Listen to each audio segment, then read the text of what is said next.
Top 10 Things You Probably Never Knew About Real Vampires. In the event that a figure looking like Christopher Lee's aristocrat Dracula were to twirl his cape through your Greek or Serbian mud roads anytime somewhere in the range of 1650 and 1930, there was just one motivation to be terrified of him, specifically, in light of the fact that somebody so bizarre and noble should doubtlessly be your inaccessible landowner. He was unquestionably incredible and risky, yet his savageries and his parasitic were a whole lot this world, not the following. The genuine vampires were not smooth, beguiling, attractive, etched or sleek. Many didn't drink blood. But then, they scared vampire devotees out of their brains, and in some cases, in a real sense to death. Number 10. The genuine vampires couldn't care the slightest bit about anecdotal generalizations. For quite a while, vampires were as normal in Greece as in Romania. Furthermore, despite the fact that they terrified Greeks, they were very ready to stroll about in full Greek daylight.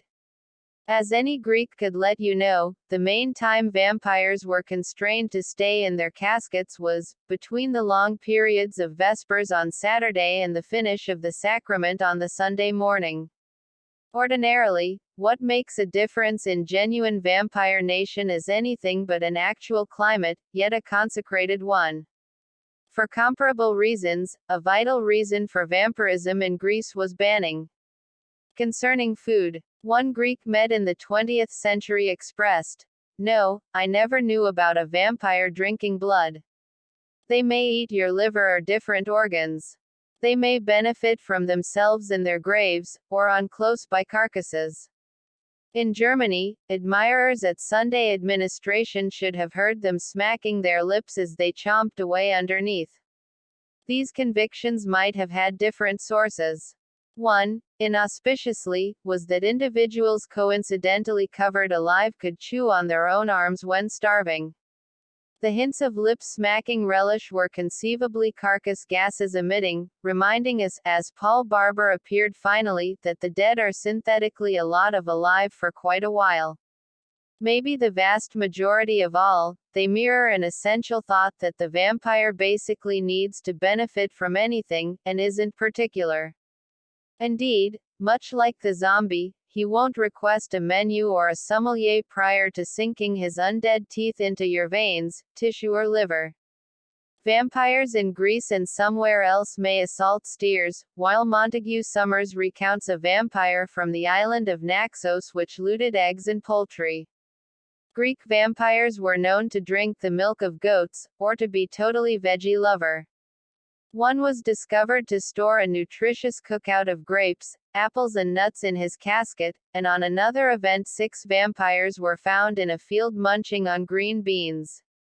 Number 9. Modern vampire fans would likely not perceive a genuine vampire. The genuine vampires looked like customary decrepit dead workers. A long way from being beautifully withered and etched, they were regularly absolutely fat. Summers recounts one British revenant from Anak being of horrendous chubbiness, while Greek vampires could be round like a full sack, with skin extended like the material of a drum. This was again because of carcass gases. However, what made a difference most to frightened spectators was the feeling that the body was neglecting to break down. A long way from pale, such bodies may be dim blue or dark, again because of the science of death. In nations where vampires drank blood, a carcass with blushed skin was particularly appalling, as this for sure demonstrated that it was benefiting from the living. Just to show up even additionally befuddling, for the individuals who genuinely dreaded them, vampires could take practically any shape at all. Bats are not extremely normal, but rather we know about vile canines, felines, rabbits, pigs, weasels, winged animals and reptiles.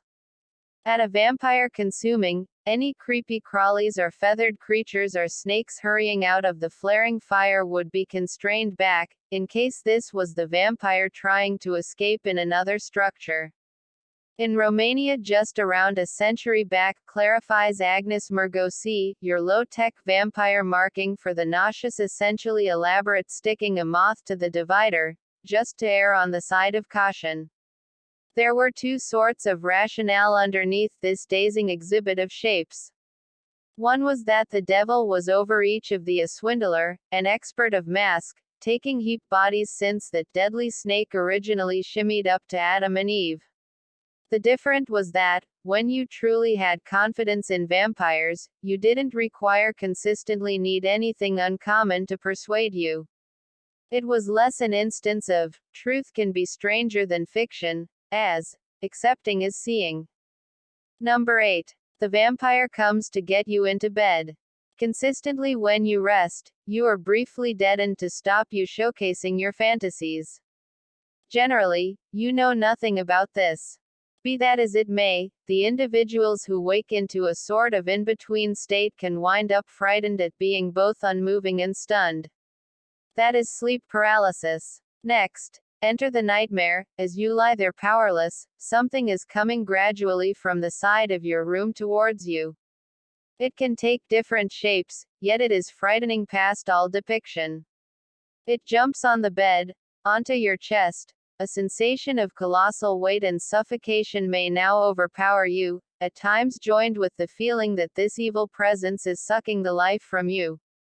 Assessing that between 5–20% of individuals have encountered sleep paralysis and nightmare together, the researcher Owen Davies refers to an officer who battled for 13 back-to-back a long time in forefront Korea. This man said of his single nightmare assault in 1964, "Never, previously or since, have I encountered the dread of that evening." To make this assault somewhat less unnerving, the casualty's mind forces on the substance a natural social generalization. So it is that SP nightmares have yielded three devils across existence: the witch, the vampire, and the outsider abductor. In the most logical and rich nations on the planet, SP casualties have regularly been shockingly puzzled, desolate or misjudged. In spite of the fact that this circumstance has changed since I started exploring the point 10 years back, clinical science has not ousted the nightmare, and may in reality not yet have gotten it. Number 7. The vampire alarms individuals to death. In winter 1731–2, the town of Medveja on the Morava River was writhed by an epic vampire alarm, focused on the passing of Arnaud Paulet 5 years prior. Had you discovered Medveja at the correct second, you might have seen, and smelled, 11 executed cadavers bursting into the colder time of year sky. During these occasions, in any event, two individuals kicked the bucket of dread.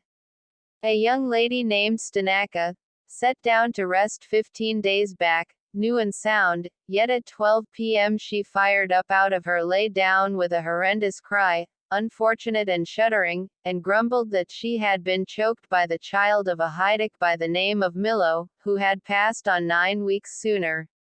She then encountered an incredible agony in the chest and turned out to be more terrible step by step, until at long last she kicked the bucket on the third day. Stanaka in all likelihood kicked the bucket of voodoo passing, catalyzed by her SP nightmare. Across hundreds of years and mainlands, similar side effects are recorded. An European witch, vampire or apparition, or an ancestral witch specialist triggers an alarming attack of brain over issue. The casualty closes down, surrenders all expectation, and bites the dust in 1 to 3 days. Shelley Adler discovered something extensively comparative on account of Hmong evacuees in America, whose unexpected baffling passings in the last part of the 70s and 80s propelled Wes Craven to make Nightmare on Elm Street. Adler likewise indicated how such a passing could happen in the most present-day clinical setting. In a Tennessee medical clinic in 1974, a man passed on certain weeks in the wake of being determined to have malignancy of the throat, just for an examination to show that his throat was fit as a fiddle. Like each one of those survivors of the heavenly, he had kicked the bucket of dim conviction. Number 6. Vampire phantoms. Given how unnerving sleep paralysis nightmares can be to current realists, we can comprehend the wild mania they incited in vampire country. In such conditions, vampire assaults were as acceptable a clarification as any for an absolutely stupefying wonder. By appear differently in relation to, for instance, present-day America, back there you enlightened everybody regarding the nighttime attacks, and got a lot of help. Shockingly, on the grounds that everybody before long knew about the vampire, a sort of electric fear wound through the town, and soon more individuals were having nightmares, and everybody becoming aware of those, thus. What's more, now and again this wild dread appears to have included an apparition. It required some investment to get my head around these, however they truly exist. An exemplary vampire phantom detonated through the island of Mykonos not long before Christmas 1700. After a man passed on abruptly in the fields, something, his apparition, started by tossing furniture around and snatching individuals from behind. As the dread of the Greek Vrykolakas escalated, so did the savagery. The vampire phantom broke entryways, rooftops and windows, beat individuals up, and destroyed their garments.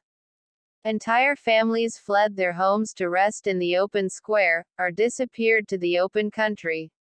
At long last, having cut up the dead man and just exacerbated the situation, the islanders took his body to a different island and consumed it on the 1st of January 1701. Upbeat New Year. There is generally excellent proof that pressure compounds ghost assaults. In Mykonos and somewhere else, customs of devastation may have quieted the pressure and consequently halted the nightmares or the phantom attacks. Assuming this is the case, we are compelled to concede that such evidently nonsensical conduct had a specific incentive to it. What's more, in the event that you are truly being blockaded by a ghost, it is most likely more judicious to let it be known than to let your logical side attempt to work you out of it.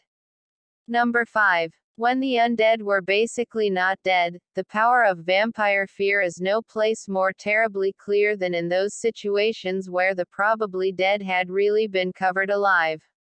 This was a genuine danger since forever, as we have found on account of those disinterred cadavers found to have chewed their own arms. The issue was more terrible in a lot of vampire nation, due to the conviction that you should cover a carcass while it was still warm. What's more, if a dead individual did unexpectedly ascend out of trance state, matters got a whole lot nastier. On one Greek island around 1900, a torpid man gradually started to emerge from his final resting place before the whole memorial service gathering. Indeed, the individuals there accepted he was turning into a Vrykolakas. In their trepidation they tossed all that they could discover at him, sticks, rocks, anything, and murdered him. From dead to undead, to dead again in a short space of time. However, this was nothing to what in particular could occur in Russia toward the finish of the 19th century. On the off chance that you woke in your final resting place in Russian vampire country, the most ideal situation when you pounded on the cover was for the insane undertakers to heap on the earth twofold speed and leave you there. However, in a town called Sarovsky in 1890 a man really got out and fled into a lady's home. Minutes after the fact he had been seized by the shocked locals, who had flung him down outside and pounded aspen stakes through his body. It was left there the entire day, until the custom hour of dusk, when it was tossed into a lowland. Number 4. Vampires are a lot more established than you might suspect. We have valid justification to accept that revenants are as old as dread itself. Take, for instance, the vampire skeleton, found in Mykolaiv, in the Czech Republic, in summer 2008. In a 4,000-year-old grave in East Bohemia, archaeologists found that the man's body had been overloaded with two enormous stones, one on the chest, and one on the head. Head and heart have been exemplary areas for the seat of the spirit since the beginning, and the spirit was the main guilty party in most vampire alarms. In different cases, you basically did all that you could to stop the revenant getting out. In summer 2012, for instance, Bulgarian archaeologists diving in the Black Sea town of Sozopol discovered 2 middle-aged skeletons penetrated through the chest with iron bars. Another method was to just turn a presumed carcass over. At that point, in the event that it attempted to get out, it would delve itself further into the earth, not to the surface. Unimaginably, this was known to occur in World War I. In July 1915 in France, an official saw 2 British fighters covering a German body face down. What's more, in exemplary vampire nation, precaution entombment strategies may well persevere right up till today. In a Romanian town called Marotinu de Sus, one Petra Toma passed on not long before Christmas. As of now, Toma's niece endured nightmares and showed up truly sick. She asserted that her uncle was visiting her around evening time and taking care of from her heart. That he was a strigoi. Notice again the conceivable trigger of SP nightmare. Toma's body was uncovered and investigated and checked as a strigoi. His heart was gouged out, spiked on a pitchfork and cooked, and roasted parts of it given to the wiped-out young lady to drink in water. She made a decent recuperation. This occurred in winter 2003-4, not long before Stephanie Meyer marked her agreement for Twilight. Furthermore, yes, Marotinu de Sus is in Transylvania. Number 3. Surprising vampire arrangements. The expectation that a topsy-turvy vampire couldn't wriggle itself over clues at another failed to remember truth. The genuine vampires were not shrewd privileged driving forces with chilling designs for world predominance. Honestly, they were pretty faint. Mercia McDermott clarifies that in Bulgaria, one could dispose of a vampire by moving toward him with a warm portion and welcoming him to go to some inaccessible spot on the affection of a reasonable or a wedding, and afterward forsaking him there. On the other hand, one could send him to get fish from the Danube, where he would fall in and be suffocated. She and Paul Barber add that various seeds, including millet, mustard and poppy, may be flung along the way to the grave, just as left in the grave itself. Maybe enduring an early type of OCD, the vampire must check all these, as is too occupied to even think about getting to your bed and alarm you to death.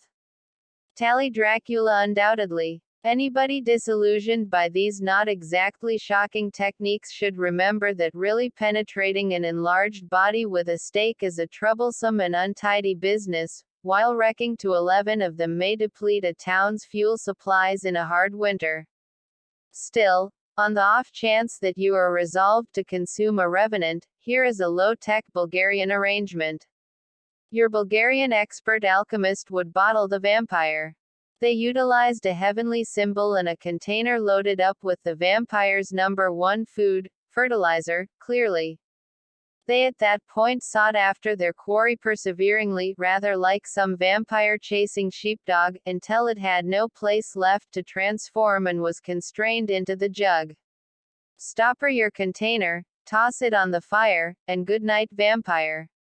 Expecting that this did really occur, we should figure that the vampire was undetectable, and that the alchemist's fundamental ability was a present for extreme emotion. Simply a disgrace that vampire film had not arrived at most profound Bulgaria now. Number 2. You could acquire vampirism. We owe numerous vampire fortunes to 2 British armed force officials, St. Clair and Brophy, who remained for quite a while in the Bulgarian town of Derakuoy during the 1860s. They recount how, one year, their young neighborhood worker Theodore, as the child of a prominent vampire, was doing repentance during this current Lent by neither smoking, nor drinking wine or spirits, to appease the wrongdoings of his dad, to forestall himself acquiring the affinity. Curiously, Theodore's dad was a vampire phantom, thus may well have been a real fretful apparition. Going gaga for a Miss Tuturitsa, Theodore ended up so presumed that he was illegal by her folks to wed her. A few years after the fact, Brophy and St. Clair picked up a report on this adventure. Support yourselves here. Not astutely, Theodore had changed his considerations to the young lady's sister, Marinka, and absconded with her. They additionally delivered a kid. Accordingly, Marinka's home was scorched, she was tossed behind bars, and her vampire kid put to death. In the event that anybody can think about a decent title for a film in which Romeo and Juliet stray into the plot of Twilight, much obliged. Number 1. The Vampires of New England. You may have seen as of late that President Trump wishes to advance the instructing of more enthusiastic history in U.S. schools. Here are only a couple of the things that could uncover about New England through the 19th century. Because of Michael E. Ringer, creator of Food for the Dead, we realize that a unique sort of vampirism existed here. When utilization assaulted the Northeast, killing maybe 13 individuals in only one family, the vampire was distinguished as substitute. One individual passed on of utilization, and others before long fell wiped out. Thus the primary dead individual was unearthed and investigated. Any indication of life whatsoever, which may very well leftovers of heart or lungs, showed that this vampire was benefiting from living family members from the grave. As needs be, heart or lungs may be scorched, and the remains given to the debilitated to drink in water. An especially popular New England vampire was youthful Mercy Brown, who passed on in 1892. In any case, as far as I might be concerned, the most essential bit of American vampire devastation happened in Vermont around 1830. On the park in Woodstock, an enormous group assembled to watch a heart being scorched in an iron pot. It was by and by covered in a Goliath opening 10 feet square and 15 feet down, and stuck under an enormous rock piece. Bullock's blood was then sprinkled on the earth. We can well envision bigoted Americans retelling this agnostic function with merriment in the event that it had happened in mythical Voodoo Nation. Indeed, the heart had a place with one of the Corwin family, when Thomas Corwin was a U.S. representative. What's more, assembled there with a few clinical specialists at the consuming were the Honorable Norman Williams, General Lyman Mower, and General Justice Dick. Maybe the film, Abraham Lincoln, Vampire Hunter has a few traces of validity in it, all things considered.